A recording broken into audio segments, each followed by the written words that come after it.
What are two things that have been in the news this week? Donald Trump was one of them, yes. Not the one that I was looking for. Obama vacation. Who?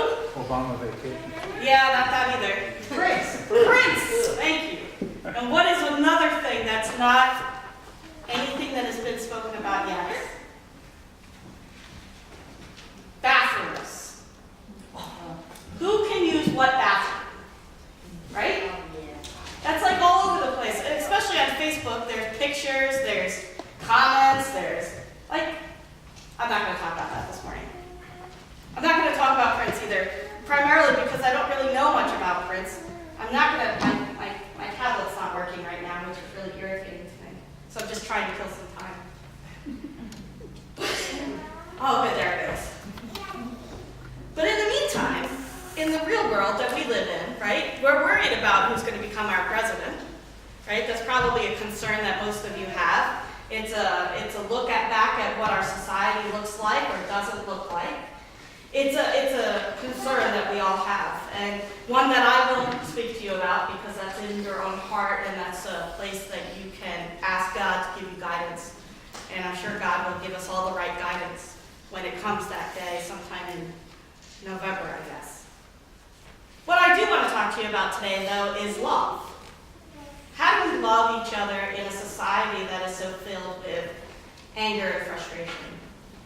Betty gave a little bit of an introduction to what's going on in our church, for example. This is one place where we are brought together as a community who disagree about certain issues, abortion, homosexuality, women's rights still, who can preach and who can't preach, how long a preacher should stay a preacher. Our church is in disagreement right now about things like guaranteed appointments, whether or not an ordained elder should automatically be appointed, or whether there should be some 10-year understanding about clergy. So, some clarity there. I'm an elder. I was ordained in 1999. I have what is called a guaranteed appointment. My bishop must appoint me no matter what, unless I'm brought up on charges for something and then defrocked. And then at that point, he does not or she does not have to appoint us. But otherwise, as long as you remain in good standing with the United Methodist Church and you're an elder, you're guaranteed a job for the rest of your life. Now, as an ordained elder, I should be all up in arms excited about that type of thing, because that means I have job security for the rest of my life. But I think that there should be some sort of process during the years of your ministry where you should be evaluated, for lack of a better way of saying it. There is no evaluation process in the United Methodist Church right now. You're either in good standing or you're not. Who makes that decision? The bishop. Your bishop makes the decision on whether you're in good standing or you're not. So that's one of the things that's going to come up at General Conference this year and is going to be talked about. Another thing is abortion. Whether or not it's the right of the woman to make the decision. You guys have heard it in the news about how our society thinks abortion should be handled. I have no opinion to share with you on that today. But I can tell you that's one of the subjects that will be talked about at General Conference. And then finally, homosexuality. You know, whether or not gays can be clergy, whether they can get married, whether they have any standing in the church. That's something that you as a church has already taken a little bit of a stand on, I think. You've already said that you want to be welcoming of all people. And that's pretty cool, because a lot of churches in our conference, in the New Jersey Annual Conference anyway, have said, no, we're not going to let gay people into our church. We don't want them to be clergy. We don't want them to get married. We want them to go through therapy, conversion therapy, so that they can be straight again. Now, I do have something to say about that. I do have something to say about that. I met Betty and Tim and Luke and Nikki. Is there anybody? Oh, and Johnny. Do you guys know Johnny? Do they know Johnny? I don't know. They know Joe McCarthy. Okay, Joe McCarthy. I met Joe McCarthy at a conference in Texas, of all places, this past summer in San Antonio. And I went because I am gay. You all know my partner and wife, Pam. She's been with me for 5 years now, so I'm really happy about that. I also happen to be an ordained elder in the United Methodist Church, which means that any one of you today could write a letter to my bishop and say to her, you know what, Emily came out in church today. And I'm okay with that, actually. So if that's something that we decide to do as a congregation, to write this letter, I'll even help write it. Because I think that, you're all welcome to feel and do things in your own way. But we as a congregation have said, no, that's not what we want to do. And so I felt comfortable saying that to you today. So part of what I want to talk to you about is not my sexuality, because really who cares what I do at home. What I want to talk to you about is love. How do we love people that are different than us? How do we exist in a community of people that don't agree with the same things that we agree with? It's something that I think about on a regular basis. I think about this whole bathroom deal. Now, I'm not transsexual. I do happen to know some transsexuals. And they're nice people. In fact, I think they're happier in their new identity than they were in their old identity. I don't know anybody, because of the circles that I run in, that are considered perverts. I don't know anybody that are considered sick or unhealthy because of their life changes. What I do know is a whole lot of Christians that agree and disagree with each other based on these issues. And I wonder, whether or not when Jesus says, let me give you a new command, love one another in the same way I loved you, you love one another. This is how everyone will recognize that you are my disciple, when they see the love that you have for each other. How do they know that you're a Christian when you leave this building? Any ideas? How do they know that we're Christians when we're not at Waterloo United Methodist Church? Based on our actions on the outside. Thank you. So what do we do differently here that teaches us how to be like that on the outside? I didn't hear what you said. It's based on our actions on From the outside. from the outside. So what are your actions? How are they different than, say, a non-Christian on the outside? I know this is new for you guys, asking you questions and asking for a response. And I'm okay with that too, because we're in uncharted waters. But what does it look like for you to be a Christian on the outside of this building than it does on the inside of the building? There's a woman on our street, her name is Rose. Rose's dog died about 6 months ago now. And every time you see Rose, Rose talks about her dog. It was the only thing left in her life. And I have been on times, there are Monday mornings when I'm running late for work. I've already heard Rose's story, and I don't want to hear it again. I wave through her the window, she frowns, she looks sad at me. I keep on driving because I'm late and I don't have time. Or is it that I just don't want to hear the story again? Is it Christian of me? Or is it human of me? How do we differentiate between what is human and what is Christian? Are they the same? Can they be the same? Should they be the same? How do we live our lives so that who we are imitates who Christ was? Now, I don't believe for a moment that God, that Jesus, was completely nice all the time. There are scriptures in the Bible where he threw tables around the building, right? There are times when he's just not happy in our Bible.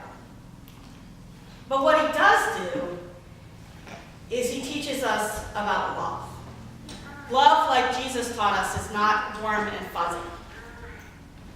Where there's authority issues, Jesus challenged that authority. Was that love? Or was that a challenge? Do you go to bat on behalf of those who can't cope with certain things? Let's talk about the mentally ill. The mentally ill are another thing that the General Conference is going to talk about this year. They're going to talk about whether or not how we as congregations welcome those individuals who struggle with mental illness. How do we open our doors to those individuals who struggle with mental illness? Some would say we don't open our doors to the mentally ill and we keep them where they belong. I would say, because I work in a mental health facility, that not all people should be institutionalized. Our doors should be open and we should find ways to welcome those that are different than ourselves. Jesus didn't shrink from confrontation. Jesus didn't shrink from confrontation. He challenged the government leadership. And although he got crucified, I don't think that we're going to be crucified. I think that it might bring us some hard times. It might make some people unhappy. But Jesus, in his culture and his tradition, stepped forward. He loved the lepers. He loved the Samaritan woman, the tax collector, the prostitute. Jesus loved all of those people just like we're expected to love each other just the same. How do you speak up on behalf of those belonging to unpopular groups?